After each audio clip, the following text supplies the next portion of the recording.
Hello everyone. So we are here with part 2 comparisons. Part 1 के comparison में हमने बहुत सारे ऐसे वर्ड्स पढ़े थे जिनमें एक लेटर के डिफरेंस से उसका पूरा मीनिंग चेंज हो गया था. सो आज हम उसके पार्ट 2 पे आए हैं. इसमें बहुत सारे ऐसे वर्ड्स हैं जो सेम काइंड से सेम पार्ट ऑफ ग्रामर से बिलोंग करते हैं, मगर उनका जो यूजेज होता है वो टोटली डिफरेंट होता है. Why? Who versus that and which. So let's start with the same. आप सबने रिलेटिव प्रोनाउन के बारे में पढ़ा होगा जिसको हम रिलेटिव क्लॉजेस भी कहते हैं, जिसमें हमारा हु वर्सेस whom भी यूज होता है और हमारा that and which यूज होता है. So जब कभी भी हम किसी भी सेंटेंस में या दो क्लॉजेस में एक रिलेशन बताना चाहते हैं, सो हम बेसिकली इन वर्ड्स का यूज करते हैं जिनको हम रिलेटिव प्रोनाउन कहते हैं, in which we have who and whom, that and which. जब कभी भी हम किसी पर्सन की बात करें, whenever we are talking about people, it is used for people. The teacher, वो टीचर who helped me, जिसने मेरी हेल्प की थी, was very kind.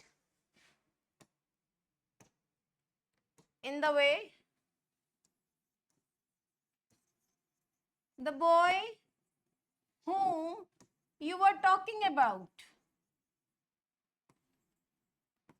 वो लड़का जिसके बारे में तुम बात कर रहे थे.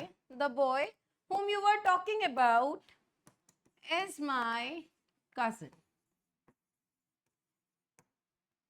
So यहाँ पर मैंने एक रिलेशन बताया. वो बॉय, कौन सा boy? whom you were talking about, जिसके बारे में तुम बात कर रहे थे, is my cousin. वो मेरा cousin है. But I can't use the dog who. No, I can't use. I'll use that. So यही मेजर डिफरेंस है. जब भी हम कभी भी पीपल या पर्सन की बात करेंगे, so we have to use who and whom. It is on the basis of the meaning of the sentence कि क्या appropriately उसमें relative pronoun use करके एक sense बना रहा है. But whenever you are talking about things, you will carry that and which. So let's move back. Here we have, it is used for people. The teacher who helped me, वो teacher जिसने मेरी help की थी, was very kind. वो बहुत kind थी. That and which used for things or groups of people. That we use for group of people, but we can't use which for group of people.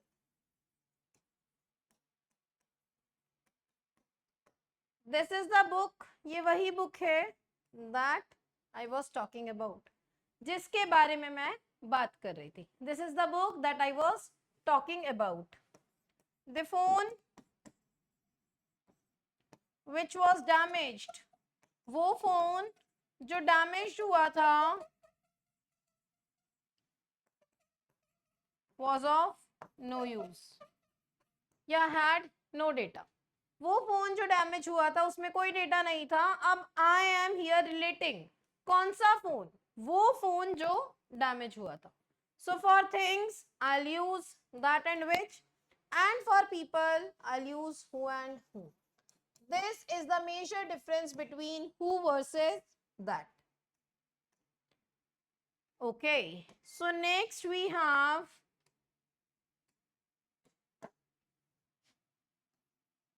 then versus then. Yes, एक A और एक E का difference है, but usage में huge difference है. इसका जो usage होता है दैट इज फॉर कंपैरिजन. ये ऑल हैव हर्ड अबाउट, आप सबने सुना होगा. जब कभी भी हम एडजेक्टिव्स में भी पॉजिटिव, कंपैरेटिव और सुपरलेटिव डिग्रीज की बात करते हैं, so whenever I am comparing between two, जब हमें किन्हीं दो के बीच में कंपैरिजन करना है, so I will compare with the word then. She is better than Radha. Suppose I am choosing someone for dance. हमारा कोई डांस का कंपटीशन है, so I'll say she is better than Radha. So here I am making comparison. यहाँ पर मैं comparison बना रही हूँ she में और राधा में, उन दोनों के स्किल्स में. I am showing a comparison, और जिस comparison को शो करने के लिए मैंने देन का यूज किया, बट ये जो देन होता है it is with respective of time.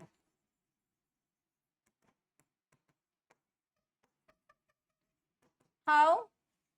Suppose I am writing a paragraph, मैं एक पैराग्राफ लिख रही हूँ and I am writing, I went to mall.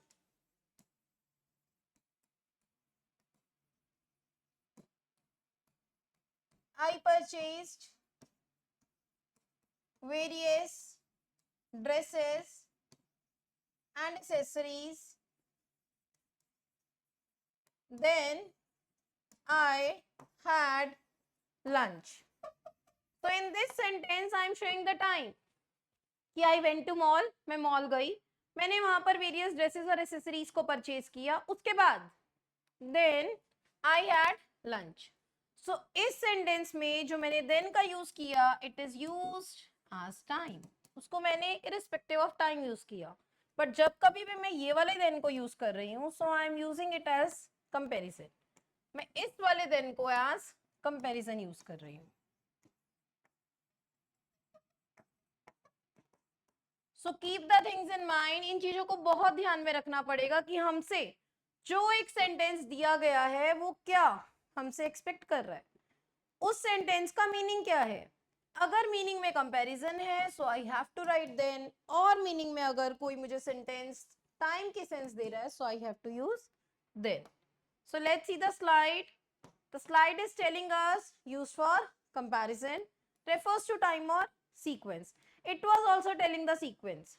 पहले क्या हुआ, मैं मॉल गई, फिर क्या हुआ, मैंने आइटम्स ड्रेसेस एंड एसेसरीज को परचेज किया, उसके बाद मैंने लंच किया. सो वो आपको एक सीक्वेंस भी प्रोवाइड कर रहा है. She is taller than her brother.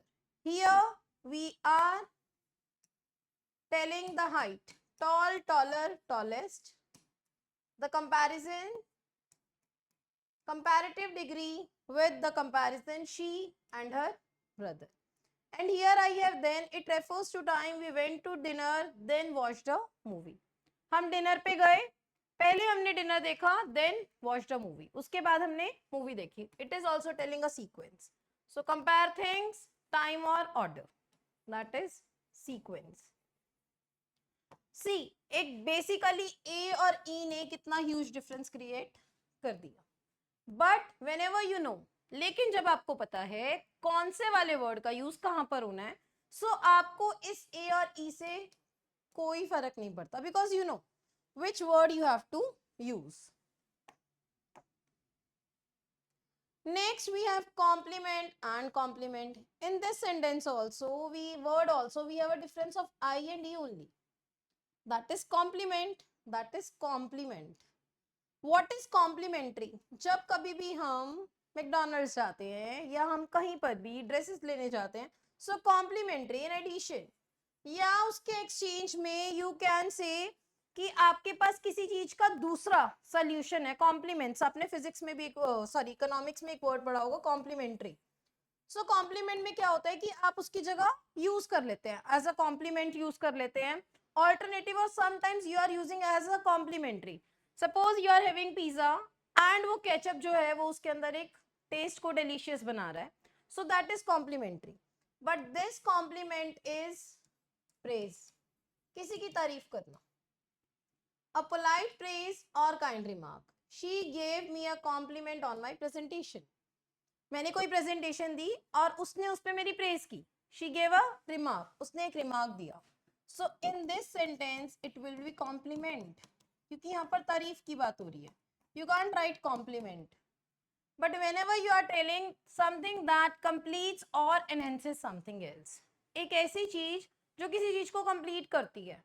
Complementary, this sauce complements the dish perfectly, like I have told कि आपने किसी चीज के साथ किसी चीज को ऐड कर दिया. I have given you the example pizza plus ketchup.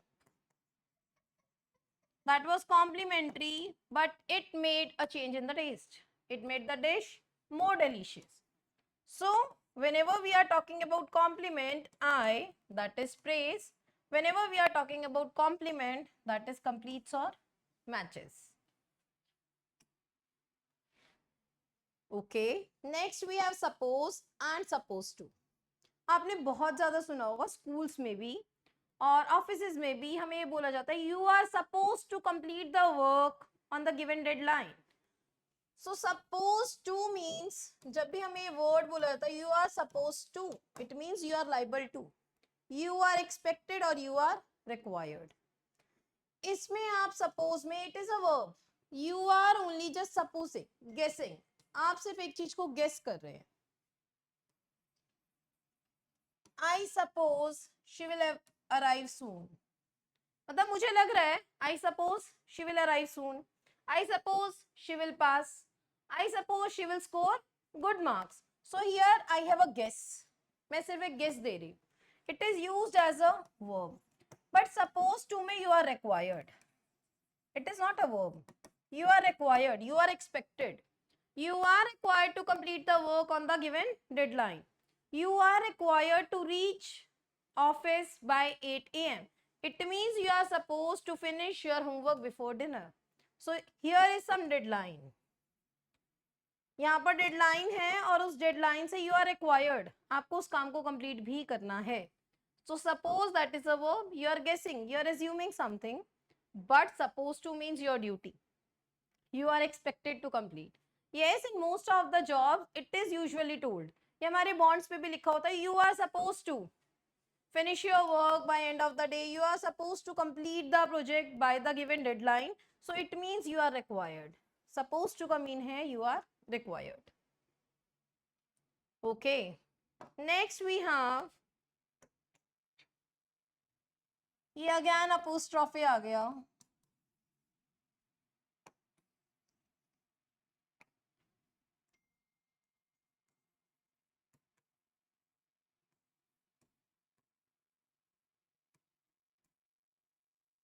ये बहुत बेसिक से वर्ड्स हैं बट हमें इसके बीच में डिफरेंस नहीं पता होता. ये बहुत ही बेसिक से वर्ड्स हैं बट एक्चुअल में हमें इनके बीच में डिफरेंस नहीं पता होता. ये देयर होता है प्लेस बताता है. जब कभी भी हम बच्चों को पिक्चर कॉम्पोजिशन लिखना सिखाते हैं सो हम इस देयर का यूज करते हैं. This there is a pronoun, ये एक प्रोनाउन है, ये एक बिलोंगिंग बताता है. और ये it is not there, it is they are. It is a contraction form. ये मैंने पहले भी बताया जब हमने इट इज को पढ़ा था कि बहुत सारे स्टूडेंट्स इसको इट्स पढ़ते हैं. That is not right. It is, it is, it's not its. So in the same way it's they are, there it is used as for place, वहां या यहाँ. It is a pronoun. Let's see the slide. Here we have they are is a contraction. They are going to school. They are happy today. They are playing. It is they are. I am writing a sentence with the usage they are. They एक pronoun है, are एक verb है. If you can say they are, so it means use they are. Apostrophe form. Next, I am talking about there. There is used for place or to begin a sentence. Whenever we are telling students to write picture composition और हम भी कोई एक sentences लिख रहे होते हैं और हमें वहां पर किसी place को हम describe कर रहे होते हैं. So we are writing the bag is there. कहाँ पर है? It is telling us about place. It is adverb of place as well. The bag is there. There is a problem. There are many books here. यहाँ पर बहुत सारी books हैं. So it is used for place or sentence starter. Yes. अभी मैंने एक word बोला picture composition का, ये मेन वर्ड है. It is the sentence starter for picture composition and it is used by initial learners as well. जो हमारे बहुत छोटे बच्चे होते हैं जिनको हम घर पे टीच करते हैं, हम उन्हें एक पिक्चर के बेसिस पर 5 से 6 सेंटेंसेस लिखना सिखाते हैं. सो उनको हम यही सिखाते हैं. This is a picture of garden. Now what? Describe the picture. There are many flowers in the garden. There are many children playing in the garden. So it is the sentence starter for them as well. But yes, if you will tell them the correct spelling, then they will understand the huge difference between that there and there. Because बहुत सारे students जिन्होंने pronoun, noun ये सब पढ़ चुके होते हैं वो इस जगह पर there का use करते हैं. But actual में जो हमारा THEIR there है, it shows possession. Their house, उनका घर बड़ा है. Their books are new. Their teacher is kind. So it shows the possession, ये ऑनरशिप दिखाता है और ये आपको प्लेस दिखाता है. So they are, there and their. Hope you all have understood the basic difference between they are, there and there. Okay. So next we have many and much. ये तो बहुत सारे स्टूडेंट्स ने सुना होगा, but it is very easy to understand what is many and much. Actually we have two words in the way, that is many, much, and the next word is some and any. So what is the difference between the same? जब कभी भी आप किसी sentence को पढ़ेंगे, if you can count the things, आप count कर सकते हैं. I am talking about there are the students in the class. You can easily count how many students in class. You can easily count the same. आप इसको easily count कर सकते हैं class में कितने स्टूडेंट्स हैं. और काउंटेबल नाउन्स कौन से होते हैं? जिनका सिंगुलर का प्लूरल होता है. स्टूडेंट्स. तो यहाँ पर आप मैनी का यूज कर सकते हैं. अनकाउंटेबल नाउन्स आपके कौन से नाउन्स होते हैं? फर्स्ट तो let me make it clear, ये आपका अनकाउंटेबल के साथ यूज होता है. What is uncountable? बेसिकली हमने बच्चों को सिखाया हुआ है वाटर अनकाउंटेबल है, कॉफी अनकाउंटेबल है, बट एक्चुअल में अनकाउंटेबल नाउन्स होते कौन से हैं?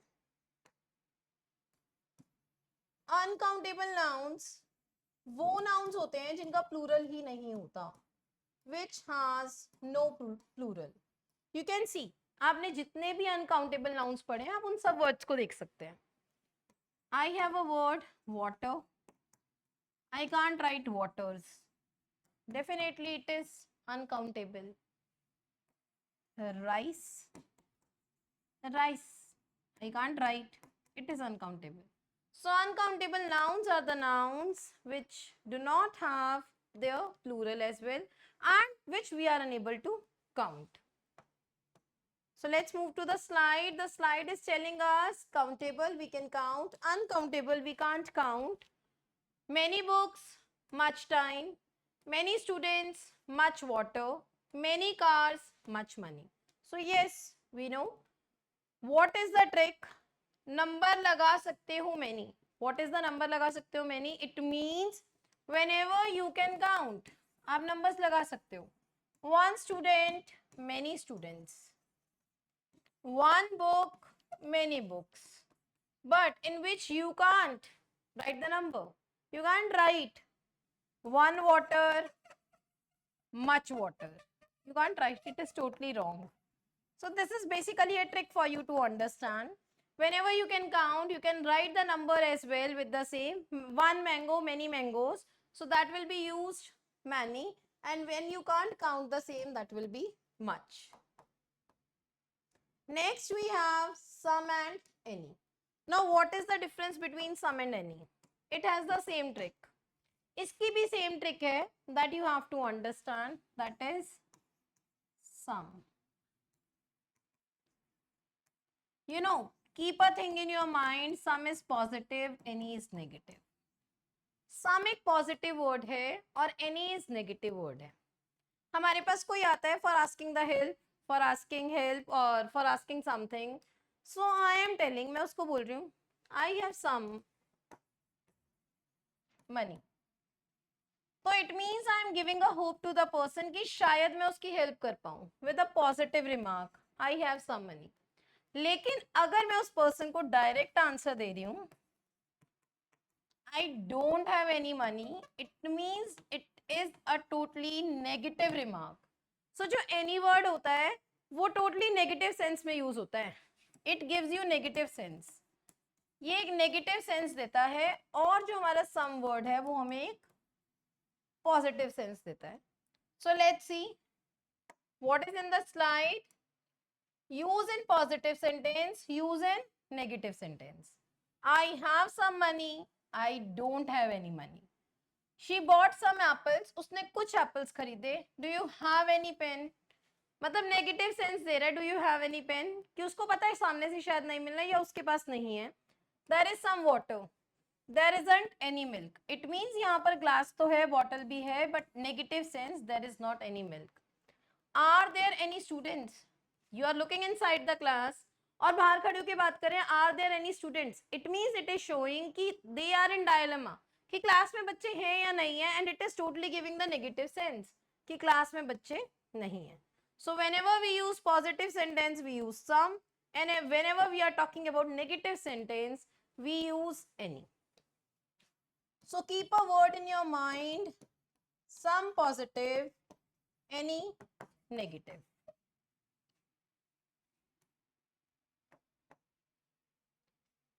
Here we have some questions as well. You can take the screenshot of the same books. I have some books.